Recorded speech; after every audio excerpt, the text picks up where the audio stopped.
Hi everyone, it's Janelle here with Hustling Hotties and the host of the Big Dreamer series.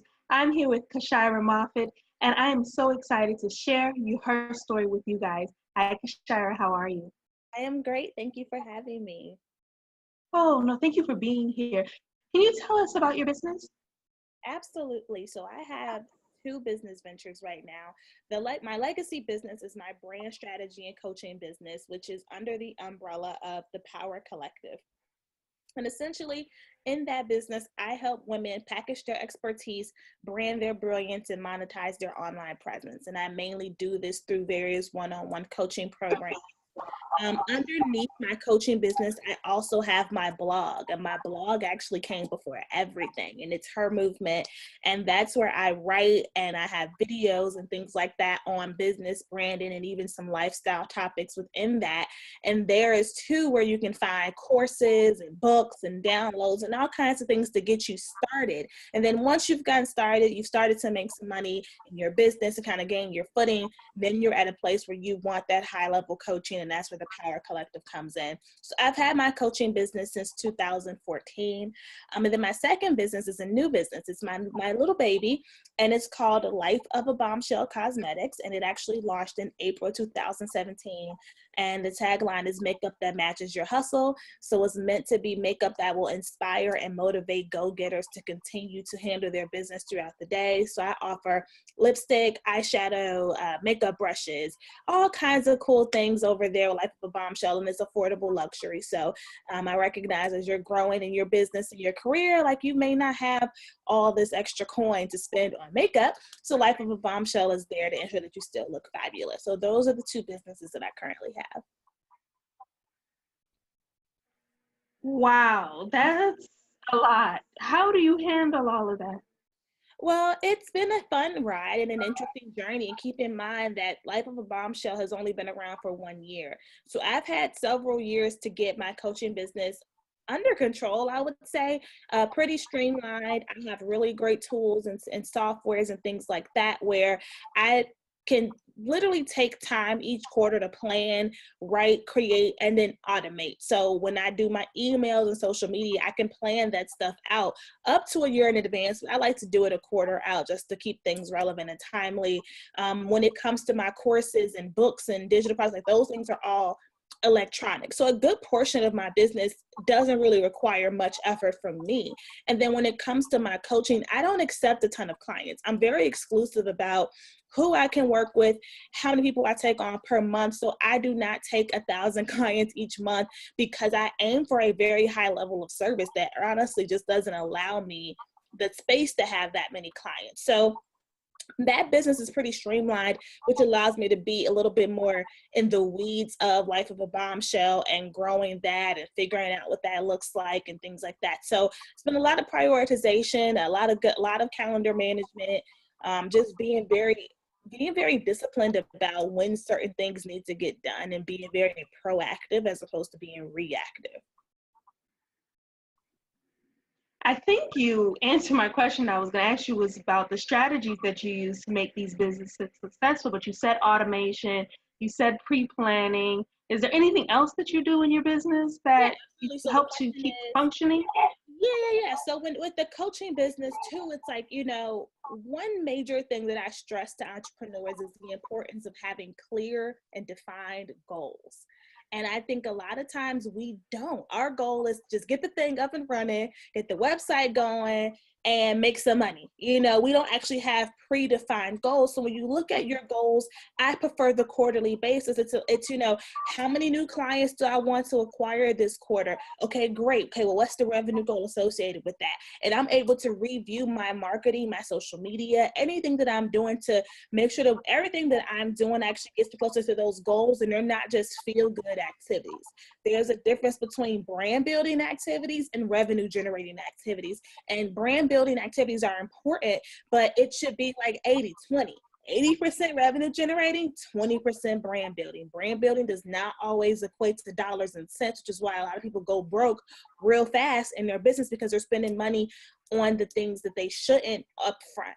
So thinking about that, when you think about your goals, working backwards and creating a strategy, from there actually making the time to execute. So then how many people get caught up in planning and never doing, or consistently learning, you know, watching all the trainings, they've actually taken the time to implement what they've learned. And you and I were talking before we started about, I need to take a break. Well, part of the things I want to do on that break is to revisit some courses that I've personally invested in to ensure that I think sometimes when you grow in business, you can look at things with a new set of eyes. And I want to revisit those things and making sure that I'm truly leveraging everything that I've learned. So being strategic about that is a major thing. And too often I find people don't honestly have a plan.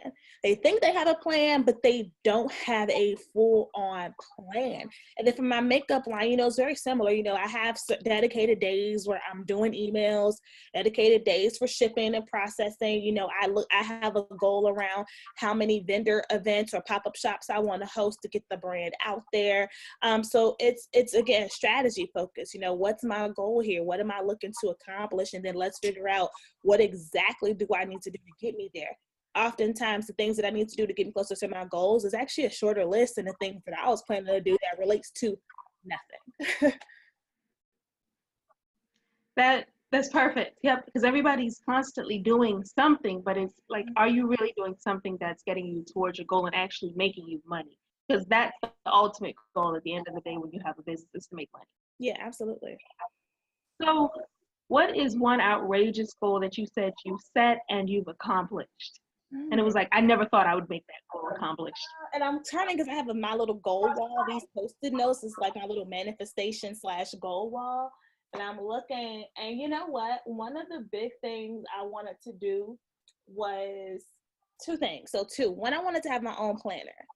And the idea of having my own planner sounded ridiculous. I don't think I have. Oh, I do have a copy. Hold on. So I wanted a planner, but I had a very specific idea for it because I did not want to create anything that already existed. And I didn't want it to be the typical. So I was thinking about how I am the victim, the person who buys all them planners and don't do nothing with it. And it's not that I don't find them valuable or make the time, but I don't find them functional for what I need. I am not the kind of person that's tied to days and time. I'm a project-based thinker and project-based executioner. So I needed a tool that was going to tell me how many clients am I currently servicing and where are they in their business. I needed to know what projects am I working on. The projects could be anything from this collaboration to redesigning my website, writing new sales copy, whatever. I also wanted a tool where I could measure my marketing plans. Right now, all of those things are being measured by a lot of different systems. So I'm like, is this even possible? So I sketched and wrote. And then I got on the phone with a good friend who's a designer because I knew I didn't have the time to create this. And it was born. This is the planner, the project manager planner. Literally, the thing that I didn't think would be possible actually existed. And it just came from sketches, brainstorming, thinking about what I needed, also thinking about what I liked in certain planners, and then hiring somebody to help me make it so that I didn't stress myself out trying to make something that I'm not the best designer. Like I can get by, but that's not my strong suit. So, you know, this came to life. So this was a really big deal for me. So that's one. The second thing that I thought was really cool is I wanted my conference. I host a summit every year called Hustle Her Way. I wanted it to get national. You know, like I want to get at least one big press feature for the summit, right? But I had no plan, no publicist, wasn't sure. And literally this year, 2 weeks after the summit concluded, I got a call from Fast Company. And they were like, we're writing an article on conferences for Black millennial women. We feel like you all are left out of the conference scene. They were thinking about like events like Create and Cultivate and all those other bigger ones. They said, we've noticed that you all have started to create your own spaces, like you know, Summit 21 through Blabby and some other events. We want to interview you and feature you. And so then it happened, and it came out of just like seemingly nowhere, but just like a manifestation of something that I wanted, something I was working towards. And it was honestly the result of being super consistent. I've been hosting that summit every June for 3 years, and it came to life. Oh my gosh, that's amazing. Now let's go back for just a quick second. Where can we get this journal from, just so everybody knows, because I Yeah, want one too. definitely. So if you are an Amazon shopper like me, you can find it on Amazon. It's called Project Her. Project Manage Her, and then the tagline is a tool to help busy entrepreneurs track clients, manage projects, and improve their processes. You can also just search my name on Amazon. And then if you want it from me, you can find it at thisishermovement.com/shop. And that's where all of my books and digital products are. And I love it. Okay, It's like, perfect, perfect. Congratulations on Fast Company. That's big. thank you. Thank you. Oh, no problem. So what is your next big goal then? Girl, my next big goal is to take a vacation. Where are we going, honey? Because I'm Girl, all for the vacation. tell me to go somewhere and just make me do it, because I have not had a trip for solely pleasure since undergrad. And Oh, no. it's been a while since I've been out of college. But literally, but it's also a testament of how blessed I am, because I travel a lot. And I'm traveling for clients. I do some of my one of my coaching packages comes with an in-person strategic planning day, so I'll go to my client, and then also a lot of speaking engagements, vending events. When I was in LA, that was for me to speak at a conference called Fearless Conference, so I did add on a couple extra days to that to kind of like get out and do things. But I have not had a solely no work, no laptop, no nothing kind of trip. So literally before 2019 hits, like, I want to go on a vacation. And for a person that's a workaholic, that is a big goal to force yourself to unplug. And then like people who can relate to me know, like, even if you do go somewhere, you take the laptop and you on the beach working and like telling yourself that this is the break, but it's not though. Like, I want like a full detox. Yeah, I get it. Like mine is like an all-inclusive resort, just to chill Yeah, back, that's have a what glass in my hand. I was thinking about. I heard that in Phoenix they have really good resorts and spas together that are really Yes, I heard that some too. of those. Yeah. So I'm like, just put me somewhere, child.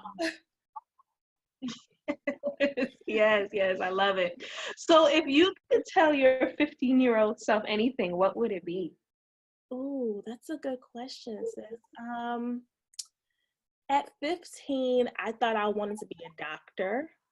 I was very serious about Mm, it too. I grew up in Chicago, and I went to a high school downtown, and across the street was a very famous hospital called Rush University, and they had like a program for like high schoolers that wanted to get into medicine, and you was doing all kind of stuff, girl, dissecting eyes and all of this crap, and I was not with it. Like, I was mm, sick. And at that point I was mm. and I thought life was over, because what am I going to do now? I don't know what to do now, whatever else. And like, life ended up shaping up really, really good that led me to business. So I would just tell myself to calm down and to be a little bit more adventurous, try new things, go to cheerleading tryouts, like, don't be afraid of doing the things you like. I literally was like, oh, I want to do this, I want to do that. But like, I was just so like reserved and scared and conservative, which I think is why these days I say yes to so many more opportunities, because so much of my life I let fear stand in the way. Like, people don't believe me when I say, oh, I'm shy, I'm introverted. And it's like, literally, I had to break through that so I could turn it on and turn it off, because 2014, 2015, I was afraid of the camera. I wasn't doing video. I wasn't Yeah. doing live stream. If you would have asked me to do this with you in 2015, I'd be like, no, thank you. And I literally had to force myself out of that. Like, it took forever, and I forced myself out of it in the most public way. I committed to doing a 30-day personal branding challenge, which I think really elevated my brand. And that was before a live stream. So this was when YouTube was still hot. So it was like every day I committed to uploading a video that was at least 5 minutes long with a new branding tip. And that's what got me out of my shell.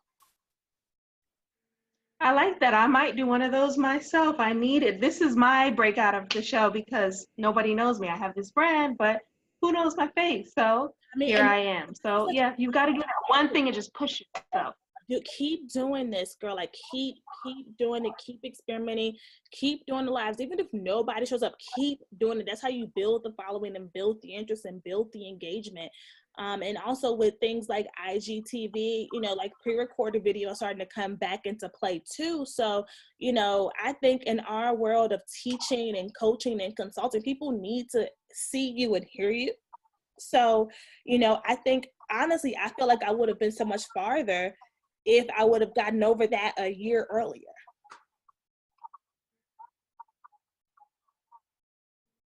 Yeah, I believe it. I believe it. I'm trying, you got to start somewhere. That's the thing in all of this. Is just get started and keep going. Once you get started, then the momentum builds. So, yeah, I agree. So, on that same nugget and that on that same track, what's a nugget you would like to give a future budding entrepreneur or somebody just not at your level of success? So many things I want to share with you.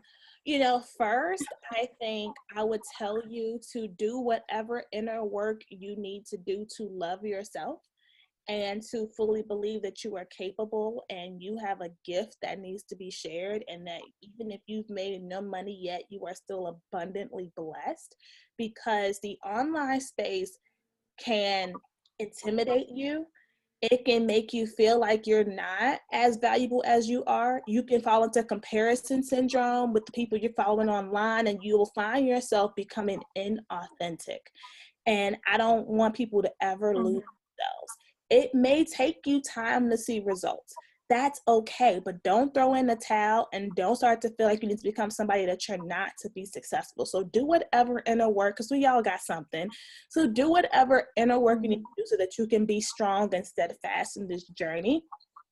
I think another thing I would tell you is to get very, very clear on what your unique value is and what makes you different, why someone should buy that product or hire you or enroll in your course or class.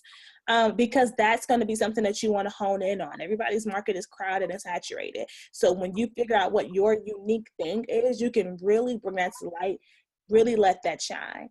Also, getting clear on who your customer is. And so that way, when you're marketing, you can speak directly to someone as opposed to at someone. And you'll find that your tribe will slowly start to come and get familiar with you and get acquainted with you. Don't give up too soon. Too many people quit so soon. It takes time. It can take years. It may take some investments. It may take you having to start side hustling or Ubering or whatever else to get some extra money so that you can buy the tool that you want. But you know, you have to ask yourself, how bad do I want this? What am I willing to lose to get this? How long am I willing to sacrifice the things that I enjoy for this? And if you struggle with answering those questions, then the thing that you're pursuing may not ultimately be the thing for you. I love that. Perfect. That is perfect advice. So, what is your life-changing book? Everyone has this book that's changed their life. What was yours? My life-changing book is Never Eat Alone by an author named Keith Ferrazzi. It is a must read. It's a relatively thick book, so don't be intimidated by that, but it's an easy and quick read. So the guy who wrote it is a former executive with Deloitte Consulting and Marketing. But he came from a blue collar background, like grew up in a farm town somewhere, and literally networked his way to college, networked his way into corporate America, and just built an authentic strategy around networking that literally has some of the like Hollywood's biggest producers as his best friends, some of corporate America's top executives as his best friends. And he gives a lot of genuine tips on how to meet new people and how to build a brand as a connector. And when I first picked it up, I thought it was going to be corny, like a networking book. It's so good, and it's story-based but still strategy at the same time. Like, the book was so good I bought it twice. Like, I had to eat the Kindle version and I had to buy the hard copy. It's a must read. I don't care what business you have, what industry you're in, networking is always key. So get that book. I love it. Okay, putting it on the list to read, definitely. What is your favorite quote? Feel the fear and do it anyway. Yes, yes, yes. We have to push out of that fear. And that's been a big trend in all the interviews I've been doing, is that a lot of people are scared. And so you just have to fight the fear and just do it. And another one that my former coach, and I kind of have it stretched out of post-it notes here that I find really good, is, it's more of a prayer, but she always says, you know, you should ask God, you know, whoever you pray to, who do you need to become to receive that next level of abundance? Help me to see things as you want me to see them, as opposed to how they are. Help me to see beyond what I know as my current reality and what my future can bring. And I think that that's, while so simple, really speaks to the fact that there is going to be an evolution. You are going to shift. You're going to change. You're going to grow uncomfortably. You're going to stretch. Think it's like a baby, you know, stumbling as they're learning how to walk. There is going to be some kind of like growth. And with each level you achieve, which is defined by you, your own levels of success, you know, there's going to be more required of you to get there. And, you know, what got me here is not going to get me to that next level. So thinking about, you know, who do you need to transition into? Like, what do you need to change? What do you need to learn? What do you need to acquire? How do you need to grow in order to reach that next level of abundance that you desire? I love it. Perfect. Kyshira, how do we participate in your movement? How do we get in contact with you? What's your social media? Give us Yeah, all the information. definitely. So the best way to find me is to go to thisishermovement.com. My social media is there. The Power Collective Coaching is there. Even the makeup line is linked there. I'm at Kyshira everywhere, Instagram, Twitter, and Facebook. I have a Facebook community called #Hermovement. So that's just the hashtag. Then it's Her Movement Network with Kyshira. So I do daily discussion threads and things like that in there. But I'm pretty accessible, and I actually reply to DMs for the most part. So I'm always open to answer questions. That is wonderful. And guys, Kyshira has given you guys a gift. You'll scroll down to the bottom of the page a little bit, click the link there, and sign up and get that free gift that she's offered to you guys. Kyshira, thank you so much for being here with me today. No problem. Thank you for having me. Thank you, and have a great one. You too.